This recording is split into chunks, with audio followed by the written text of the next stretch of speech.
Hey everyone, welcome back for another deep dive. Today we're going to be taking a look at a transcript from a men's support group called the Pack Nexus, Yeah. specifically their weekend call, where they discuss the emotional and practical challenges that a lot of men face during divorce and separation. Right. It's something that a lot of people go through, and I think having Yeah. access to these kind of conversations is really valuable. Yeah, I think it's insightful because it's so raw, right? Oh, absolutely. It's not Right. like a polished, Yeah. article or something.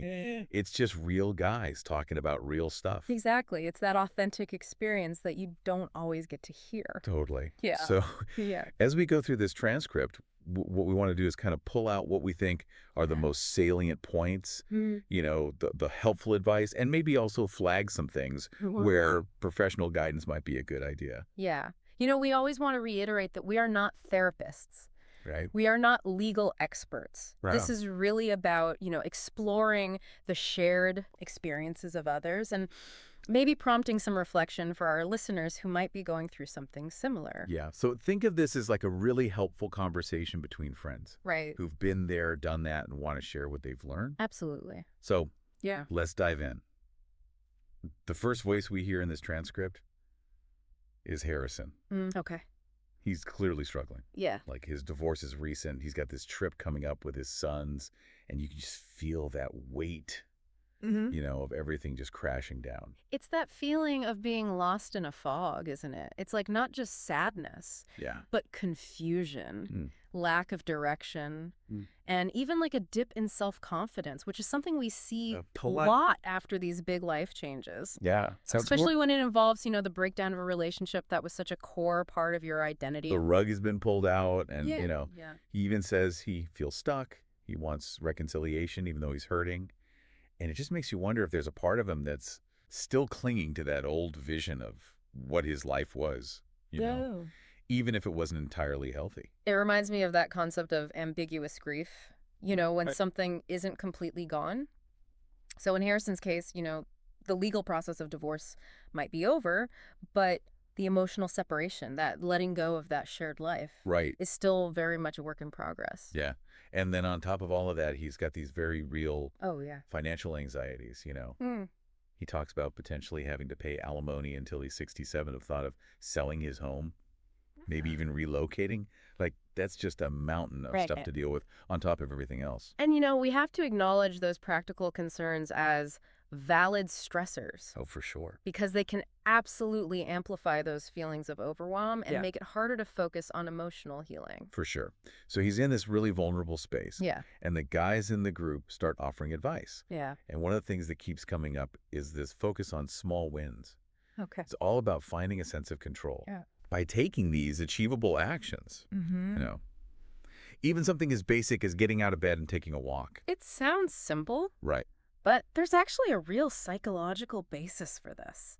When we're overwhelmed, Yeah. breaking tasks into smaller steps can really help to combat that feeling of helplessness. For sure. It's about reminding yourself that you can take action, Right. even if it's a small one. Yeah. And I love the analogy that Ethan uses in the transcript. He compares it to doing just one push-up. Yeah. Like, it might not feel like a lot in the grand scheme of things, Right. but it's that initial movement Yeah. that can break the inertia and start Mhm. building some momentum. Exactly. And that momentum can then lead to, trying new things, exploring new interests, Right. and ultimately rebuilding your life kind of brick by brick, Right. One push-up at a time. one push-up at a time. It's that support system, Yeah. Like having those people around you who are like, hey, man, just Yeah. get out of bed, Yeah. Just do one thing. Yeah. Yeah. Totally. And I think that's where the support of a group like this can be so powerful. Absolutely. It's like they're all encouraging each other to take those baby steps, Yeah. to celebrate those small victories, Yeah. because it's all about building up that new routine, that new sense of normalcy. It's those little wins that make a big difference. Exactly. Yeah. And it's fascinating how they also talk about redirecting energy. Okay. So instead of dwelling on the negative stuff, Yeah. they're like, hey, let's channel that energy into something healthy, like exercise or spending Yeah. time in nature or pick up a hobby again. And it doesn't even have to be something you enjoy at first, Right. Like Jack uses this analogy of vitamins. Oh, yeah. You might not like taking them. Right. But you do it because it's good for you in the long run. It's like sometimes we got to push ourselves a little bit. Exactly. It's Crap. about those long-term benefits. Yeah. So we've got Harrison, who's kind of in that early stage of, you Yeah. know, Right. feeling really lost and overwhelmed. Yeah. And then the conversation shifts to Michael, who's actually just finalized his divorce. Okay. And his energy is completely different. Interesting. There's this sense of relief, almost joy in his voice, Wow. which is such a contrast to, what we were just hearing. Yeah, it's almost like a counterpoint, isn't it? Like it challenges that assumption that divorce always has to be this horrible, negative thing. Totally. Yeah. He talks about how his marriage had become more about convenience and societal expectations Right. than actual fulfillment. Yeah. And in choosing to end it, he's actually found this freedom, a chance to prioritize his own needs and desires. Yeah. And it makes you think, Yeah. how often do we stay in situations that aren't really serving us? Oh, all the time. Maybe out of fear or, not knowing what's on the other side. Fear of the unknown. That's a big one. Totally. Oh, And Michael's story is like, hey, sometimes walking away can actually be an act of self-love. absolutely. It's about honoring your own truth Mhm. and creating space for something better. And he even has some pretty practical advice for Harrison. Oh, yeah. Like what? He's like, look, the fear is often way worse than the reality. Yeah. And he encourages him to go for walks to clear his head. That's great advice. Yeah. And then he tells this hilarious story about a sandwich toaster. A sandwich toaster. I know, right? Yeah. Apparently he fought tooth and nail to keep it in the divorce. Oh, wow. And he jokes that it ended up costing him a fortune in legal fees just to get this sandwich toaster. That's funny. But I think it represents something deeper, It's about holding on to those little things Yeah. that spark joy, Yeah. even in the midst of all this chaos. It's finding those little victories that help you get through. Totally. So we've got these stories of guys who are kind of finding their way, Yeah. but then the conversation shifts to Alexander. And this is where things get a little bit more complicated. Oh, how so? Well, his situation is a prime example of how co-parenting can bring a whole other set of challenges. Okay. His sons are actually refusing to spend time with their mother, Wow. which you don't hear about very often. You don't. And it sounds like his ex-wife might be engaging in some manipulative behaviors, Oh, no. which makes it really tough for him to navigate. And you can hear the emotional toll it's taking on him. Yeah. He's torn between respecting his son's wishes and also wanting to maintain some sort of Yeah. healthy co-parenting relationship. Of course. But it's tricky. It sounds like it. What's interesting, though, is that the group's advice in this situation is all about protecting himself legally. Oh, interesting. They talk about documenting everything, maybe Mhm. limiting communication to email or a parenting app, Okay. even suggesting a mediator. Wow. So it's like even with the best intention, Yeah. co-parenting can sometimes become pretty adversarial. It can, and I Yeah. think that's why it's so important to have those safeguards in place, Right. especially in high conflict situations. For sure. It's about protecting yourself from false accusations and making sure you're acting in your kid's best interests. Absolutely. And sometimes that means, seeking legal advice Right. or going through mediation to kind of de-escalate the conflict. Yeah, it's not about winning or losing. No, It's about making sure that everyone's rights and needs are being respected. exactly. So we've heard from Harrison Michael Alexander, and then the final voice we hear from in the excerpt is G. Okay. And his story is just a really powerful reminder that healing from divorce, especially when there's trauma involved, is a journey. Yeah. It's not a quick fix. And he's so open about his struggles. He talks about anxiety, panic attacks, even flashbacks, Wow. and how these things impact his co-parenting and his attempts at forming new relationships. That takes a lot of courage to be that vulnerable. It does. And I think it's so valuable because it normalizes the idea that it's okay to not be okay. Totally. It's okay to seek help. It's okay to acknowledge that you're going through a tough time. For sure. It's like giving yourself permission to feel those emotions. Yeah. And the best part is, he's not just talking about his struggles. He's also talking about the steps he's taking to heal. That's great. Like what kind of things is he doing? Well, he's seeing a psychiatrist. Okay. He's exploring different self-care practices like spa days, breath work, mindfulness. Those are all great things. Yeah. And most importantly, he's learning to be more compassionate towards himself, Yeah. which I think is huge. It is. It's so important. And it's interesting because G's experience really connects back to what Ethan was saying earlier about Oh, yeah. the impact of trauma on the brain. Right. It just shows how those past experiences can really shape how we respond in the present. Absolutely. Sometimes in ways we don't even realize. Exactly, like those old patterns resurfacing. Yeah. Even when you're trying your best to move forward. I've been there.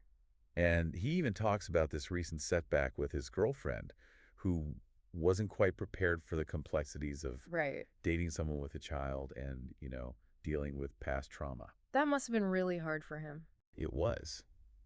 But what's amazing is that he's able to reflect on it with a lot of self-awareness. That's good. He recognizes that it's not a reflection of his worth, but more about compatibility and timing. It's about finding the right fit. Exactly. Yeah. And despite all the challenges he's facing, Yeah. he still has this sense of optimism. I love that. He's focusing on the small wins, celebrating every step forward in his healing journey. That's so inspiring. It is. So we've covered a lot of ground here. We have. We've heard from these guys who are all at different stages of Yeah. navigating divorce and separation. It's like a spectrum of experiences. It is. Yeah. And I think what's really powerful is how their stories highlight the importance of community. Oh, absolutely. Having that safe space to share your vulnerabilities, Yeah. to offer and receive support, Yeah. to realize that you're not alone in this. It makes a huge difference. It does. And while we've heard some really valuable advice and coping mechanisms, Right. it's important to remember that this is just a glimpse Yeah. into their experiences. It's not one size fits all. Right. And if anything resonates with you, if you're going through something similar, it's always a good idea to reach out to a professional. Absolutely.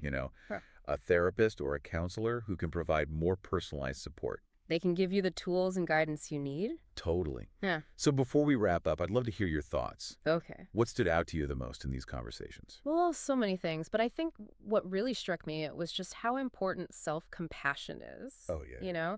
We hear it a lot in the context of personal growth, but I think it's even more crucial when you're going through something as emotionally charged as a divorce. Absolutely. Yeah. It's so easy to fall into that trap of self-blame Oh, totally. and regret Yeah. and, just beating yourself up over what happened. Right. It's like all those what ifs and should haves. Yeah.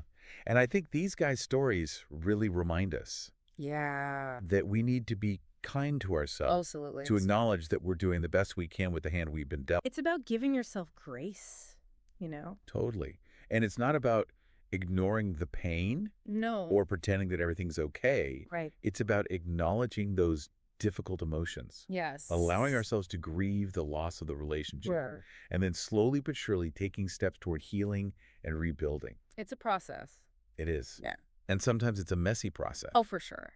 but that's okay. It's okay to not be okay all the time. Exactly. And like we were saying earlier about those small wins, Yeah. sometimes self-compassion is just about celebrating those little victories, Absolutely. those moments of strength and resilience Mhm. that show you're moving forward. It's proof that you're making progress. Yeah. And I think it's also important to remember that healing isn't linear. Oh, definitely not. There are going to be setbacks. There are going to be days when you feel like you're taking 2 steps back for every 1 step forward. It's like a dance, you got to kind of sway with it. Yeah. But the key is to keep going, to keep believing that you can heal and create a life that feels authentic and fulfilling. And that's where having a support system comes in. Oh, huge. Whether it's a group like the Pack Nexus or a close friend's family, a therapist. Yeah. It's so important to have those people you can lean on. Yeah. People who can offer encouragement, perspective, and just a listening ear when you need it most. Absolutely. And, speaking of therapists, I think it's worth reiterating that seeking professional help is not a sign of weakness. That's a sign of strength. Exactly. It's about taking care of yourself. Yeah. If you're feeling overwhelmed, if you're struggling to cope, Yeah. a therapist can provide you with the tools and strategies to navigate those challenges. They're there to support you on your journey. Exactly.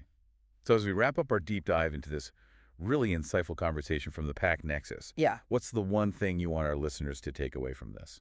I think it's this: divorce is a challenging experience. It is. But it doesn't define you. It's not a life sentence. It's a transition, a chapter that's closing to make way for new beginnings. I love that. And while the path might be winding and sometimes painful, Yeah. it's also an opportunity for growth, for self-discovery, and ultimately for creating a life that feels more aligned with who you truly are. Beautifully said. Yeah. And remember, Yeah. you are not alone in this journey. You've got this. And with self-compassion, support, and a belief in your own resilience, you have the power to create a future filled with hope, healing, and lasting happiness. Absolutely. Thanks for joining us on this deep dive. It's been a pleasure. Until next time, keep exploring, keep learning, and most importantly, keep believing in your own ability to thrive.